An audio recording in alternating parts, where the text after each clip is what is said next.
It's a pleasure to share with you this morning, and I'm just a few things. I'm going to use notes because I'm not a very good speaker without notes. So forgive me if I'm flicking through them and often looking down at them. Also, this isn't a wow testimony, and I've had the pleasure of listening to many wow testimonies from friends and others, and found them really encouraging. But I hope that this can still encourage each person here in some way or another, and especially hopefully those that have grown up in a church in the faith. Now, if I use any religious jargon or terminology, I'll try to clarify what I mean, just for those that may not know what I'm talking about. So a testimony, first of all, when I say testimony, it's a formal written or spoken statement that serves as evidence of a fact, a first-hand account. And so today it's my personal story of how Jesus became my God and my Lord. And testimonies, they encourage. There's nothing like hearing a testimony from brothers and sisters about how God has done something in their lives, and particularly nothing like a first-hand account. And I often think ultimately the Bible is a testimony written by many people. You know, there's 66 books over 1,500 years or so, and it tells of God's relationship with us, with human beings, his creation, and human beings, his creation that's made in his image as well. So it's very special, and keeping in the tradition that our brother Elijah did a few months ago, I want to first of all look at the Bible, what it says, one or two stories about testimony, or about telling what God has done in their lives. So this will also be the reading, I suppose. I'll start in Mark chapter 5. I have to find it first. And I'm reading from verses 1 through 20. Then they came to the other side of the sea, to the country of the Gadarenes. And when he had come out of the boat, immediately there met him out of the tombs a man with an unclean spirit, who had his dwelling among the tombs, and no one could bind him, not even with chains, because he had often been bound with shackles and chains, and the chains had been pulled apart by him, and the shackles broken in pieces. Neither could anyone tame him. And always night and day he was in the mountains and in the tombs, crying out and cutting himself with stones. When he saw Jesus from afar, he ran and worshipped him. And he cried out with a loud voice and said, "What have I to do with you, Jesus, Son of the Most High God? I implore you by God that you do not torment me." For he said to him, "Come out of the man, unclean spirit." Then he asked him, "What is your name?" And he answered, saying, "My name is Legion, for we are many." Also he begged him earnestly that he would not send them out of the country. Now a large herd of swine was feeding there near the mountains. So all the demons begged him, saying, "Send us to the swine, that we may enter them." And at once Jesus gave them permission. And then the unclean spirits went out and entered the swine. There were about 2,000. And the herd ran violently down the steep place and into the sea, and drowned in the sea. So those who fed the swine fled, and they told it in the city and in the country, and they went out to see what it was that had happened. Then they came to Jesus and saw the one who had been demon-possessed and had the legion sitting and clothed in his right mind, and they were afraid. And those who saw it told them how it happened to him who had been demon-possessed, and about the swine. Then they began to plead with him to depart from the region. And when he got into the boat, he who had been demon-possessed begged him that he might be with him. However, Jesus did not permit him. He said to him, "Go home to your friends and tell them what great things the Lord has done for you and how he has had compassion on you." And he departed and began to proclaim in Decapolis all that Jesus had done for him, and all marvelled. All right, I was born in Melbourne 42 years ago, and I was born into a wonderful family. I have wonderful parents, Heather and Ian, and two sisters, one older and one younger. And when I was several weeks old, we moved from Melbourne. We moved up into a place called the Dandenong Ranges. Does anyone know the Dandenong Ranges? Yeah. So it's a very, very beautiful place. And whether you believe in God or not, the Dandenong Ranges, it's sort of a place that feels a bit magical. And also for this reason, it does attract a lot of occult and a lot of witchcraft and things like that. But thankfully, I had my folks who were born-again Christians. They could direct my understanding in recognising that creation is God's. And so growing up in this place, I was very, very privileged. I had a very idyllic childhood, which I think is a rare thing these days. But it was easy for me with their direction as well to see all that I could see and smell and hear, all these things being a delight to the senses. And this place is this, beautiful tall forest. All these things, they evoke emotion and adventure in my spirit and my soul. So this is the place that I grew up in, and I think it's shaped me a lot. I often feel very close to God when I'm out in nature, and I can see the beauty of his creation. So a note to parents as well, take your kids to the ocean, take them to the Grampians, take them out and tell them that this is God's creation. So as I've said, I was blessed with having strong believing parents. And for as long as I can remember, we attended church.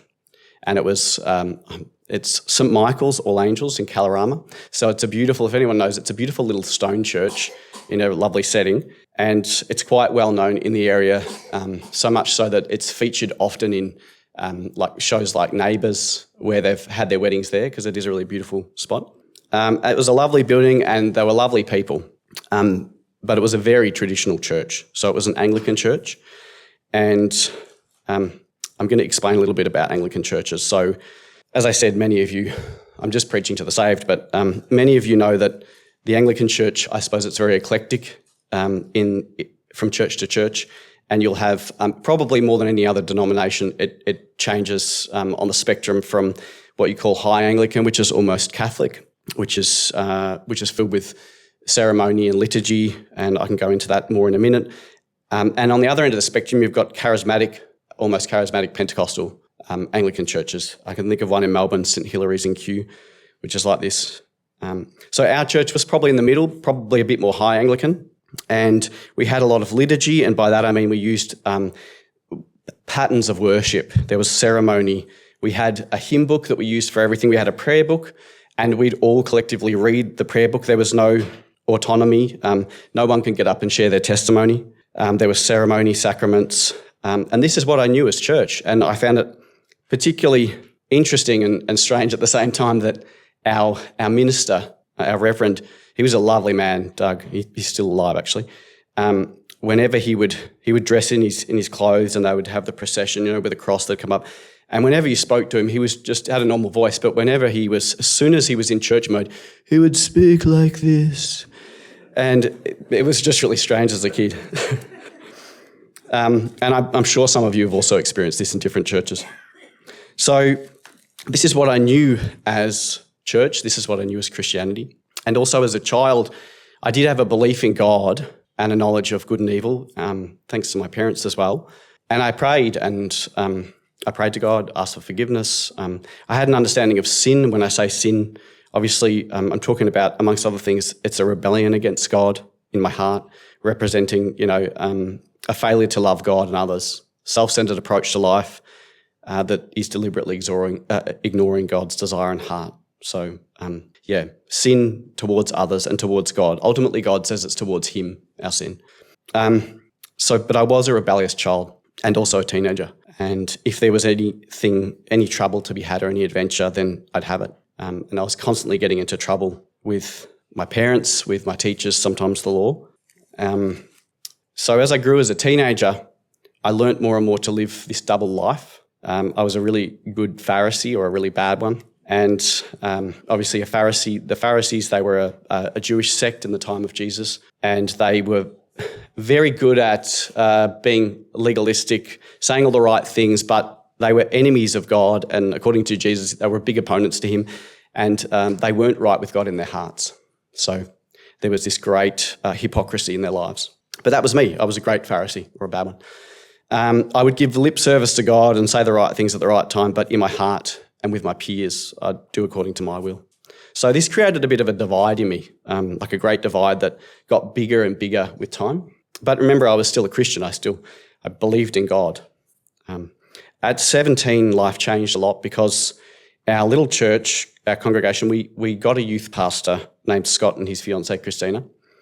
And this was pretty special for our church because we had a handful, like literally a handful of youth, and we were so small that we had to merge with another Anglican church, and we had just a little bit more than a handful of youth, but particularly also that there was outside influence. And so Scott and Christina, they had come from the Vineyard movement, the Vineyard Church in Lilydale, which was just down the road, and he was a great mentor and friend who took time for individuals and Christina for individuals as well.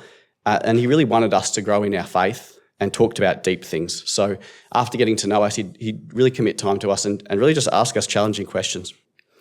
He introduced us also to the Vineyard Church, which is, if anyone doesn't know about the Vineyard denomination or movement, it's a charismatic church that has contributed a lot to contemporary worship. They also are strong in their belief of the gifts of the Spirit, which I also am a strong believer of.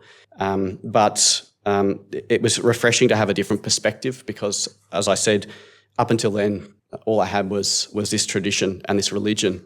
And so I started to see through his influence and also him taking us to different events that it was more about relationship and not religion. And this actually scared me because religion's comfortable, you know.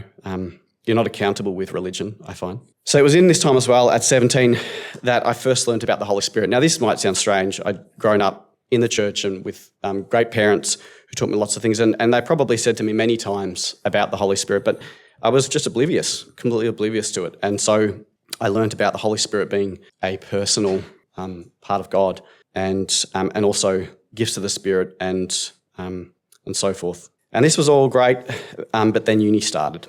And uni was great. So I just turned 18 and I moved away to Bendigo.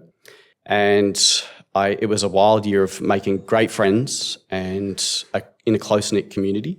We had constant trips. So I studied outdoor education. So for that, we had to go on constant trips. I'm often in the snow, camping or skiing, backcountry skiing. Then we'd go out to Arapiles and the Grampians climbing and bushwalking. And we were basically hippies. And we had a lot of fun. It was a great year. I was living my best life. But at the end of this year, this great divide was so big that I felt hollow. It was a year full of wild, self-centered living akin to that of the prodigal son, and probably best defined by Ray Comfort. So who knows Ray Comfort? Yeah. So by his definition, I was a lying, thieving, blaspheming, fornicating, idolatrous drunkard. And you could add plenty to that list, and that wasn't just in heart, that was in deed. So I was in a bad place, and deep in my heart, I knew something was wrong. I still prayed for forgiveness, but I had this burden that remained. And I don't know where I've heard this analogy. I probably have taken it from a few different places. But for me, it was like a chain that I was connected to, and there was this weight of my sin, and I'd constantly add to it, and it would get heavier and heavier, and I was pulling it around everywhere. And the guilt and the shame was often overwhelming. Now, this was at the end of my first year of uni.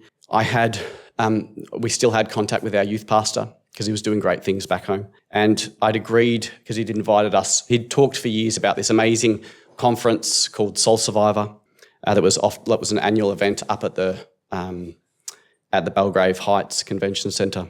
And I'd agreed to go, so I felt like I had to keep my word, although I really didn't feel like it at this time, but I thought, all right, I'll try it out, I'll go. So a bunch of us went, and to explain where I was in my heart and in my spirit in relationship to Jesus, 1 week prior to this conference, my sisters were on holiday, my sisters were playing some worship music, and I was pretty violent, and I was pretty aggressive, and I swore at them to turn the music off. I couldn't stand worship music. I just couldn't be around it. It was just something, it was too, something in me or someone in me hated it. So that was a week before, and ironically, and I just realised this when I was actually preparing the testimony, a week later I was listening to the same worship artist but live. So I went to the conference, and I really was pleasantly surprised. There were hundreds, or probably 1,000 people my age. They were camping at this week-long conference. And it was a conference that had, different events. They had sporting events, games, workshops during the day, cafes, diners, discos at night. But the main thing was that there was a message. And in the morning, you'd have a morning message with worship, and in the evening would be the main message and worship. And for once, I could listen to this stuff, and I didn't recoil, and I actually started to like the music. It was also very confronting because, as I explained, I came from a very sheltered, traditional church background, and there were people experiencing the Holy Spirit, and I knew some of them as well. I knew some of them from Bendigo that had also come down for the conference. I had a friend who from Bendigo who fainted. God just touched him and he fainted. There were people, there was lots of speaking in tongues, lots of healing, lots of crazy stuff, and I really wasn't used to any of this, so I also found it quite confronting. But I noticed that there was something that I didn't have. I didn't have this. And then one evening, it was as if God was just looking at my heart, and it was as if the message was just for me. I actually think it was just for me. But the crux of the message was that if he's not Lord of all, he's not Lord at all. And I'd been holding stuff in my heart. There was something in particular that I'd been holding that I'd have a dialogue with God. And in the dialogue, I'd say, I'll give you everything else, but just not this. And he kept saying to me, if I'm not Lord of all, I'm not Lord at all. And so I responded to the altar call, and I walked down the front and gave my life to Jesus. And I'm not going to lie, I didn't faint. I didn't cry. I didn't shake or laugh, but I was filled with an amazing peace and joy. A joy that I'd never experienced before, and one that I can get any day now. It's a joy, I'm sure you know the feeling. You spend time with your Maker, you spend devoted time to him, and you can get this joy. It just surpasses everything. And I had a peace, and this burden was gone, and I felt free. And just at this moment, I'm going to read a verse from Psalm 51, because David sums it up so well. He says, "You do not desire sacrifice, or else I would surely give it, and you do not delight in offering, O Lord. For the sacrifices of God are a broken spirit and a contrite heart, and the Lord will never despise a broken spirit and a contrite heart." So this was a moment of surrender for me. I was willing to finally surrender it all. And I just want to clarify that, if he's not Lord of all, he's not Lord at all. I'm not saying you won't sin. Jesus gave us the Lord's Prayer, so he's expecting us to keep sinning. Not that we want to, but we are, it's not that this is going to stop people from sinning, but I think it's the ability to give and to recommit everything to God every day, and to be willing to not hold things in your heart against him, but to say, no, I submit it to you, you're my Lord. So that's what it meant for me to make him my Lord. So this burden was gone, and I believe this experience, I believe it's been born again. Yeah. And so I grew up in the church, but I never knew God. I never had a relationship with Jesus. But at this moment I did. And since then I've walked with the Lord. And you know what, the next year of my life after this is when I was 19. So almost half of my life ago, a bit over. The next year God just opened doors. I had a year off uni, and just to finish this up briefly, I had a year off uni. And it was, and we still had this youth pastor. So we had, and the young adults had all been transformed. We had weekly prayer, we had weekly fellowship, and we had a young adults group. We just had Bible study. And also I started a new job just to fill the year in. And it wasn't a very good job. It was a horrible, tedious job working at a nursery, a massive wholesale nursery. But within 1 month of being there, another guy that I loosely knew, but I knew as a believer, came, and he was an amazing man of faith. He was my age. And for some reason, this was a massive nursery, but for some reason, God just put us together on everything. The people decided that me and Sam would work best together. And then no matter what we did, we were together. So I had this year of fellowship with a really good friend, and it was a year of growth. And he lived just up the road, so we'd drive to work together, and we'd be able to pray together. It was just amazing. It really was a gift from God. And the story continues. But I want to encourage you, if you haven't experienced this love, if you haven't experienced this peace and this joy that's overwhelming, then I encourage you after the service to come and pray with me, with Lionel, with the deacons, with anybody, any brother or sister. Don't miss the opportunity that God gives us to know him in a very personal and beautiful way. So thank you.